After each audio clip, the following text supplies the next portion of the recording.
Hello, good morning class 6 के बच्चों। आज मैं आप लोगों को हिंदी पाठ्य पुस्तक से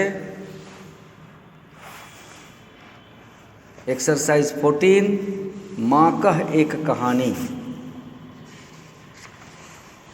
माँ कह एक कहानी, इस चैप्टर के क्वेश्चन आंसर को लिख रहा हूँ। अब देखिए क्या है इस कविता में, कौन किसे कहानी सुना रहा है। इसका स्क्रीनशॉट कर लीजिए ताकि आपके पास यह क्वेश्चन सुरक्षित हो जाए। चलिए अब मैं आपको इसके स्क्रीनशॉट से बता रहा हूँ। अब इसके क्वेश्चन आंसर को, इस कविता में कौन किसे कहानी सुना रहा है।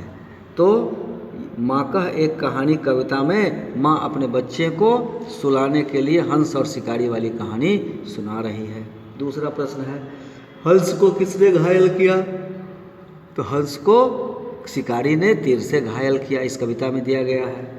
उसके बाद घायल पक्षी को किसने उठाया, पक्षी को नया जीवन कैसे प्राप्त हुआ। घायल पक्षी को उपवन में भ्रमण के दौरान तात ने उठाया। आहत पक्षी का उपचार हुआ और न्यायालय द्वारा आदेश होने पर उसकी जान बची। इसके बाद है, राजकुमार ने घायल पक्षी आखेटक को क्यों नहीं दिया। तो भ्रमण करने वाले का तर्क था कि इसे मैंने बचाया है, जो निर्दोष है, तुमने इसे घायल किया है, अतः उसने आखेटक को पक्षी नहीं दिया। इस तरह से आपके प्रश्नोत्तर यहाँ पूरे हो जाते हैं। अब यहाँ देखिए, इसमें तो इसको मैंने बताया था पिछले क्लास में, आपने लिखा या नहीं, मैं इसको फिर आपको इसको बता देता हूँ मौखिक।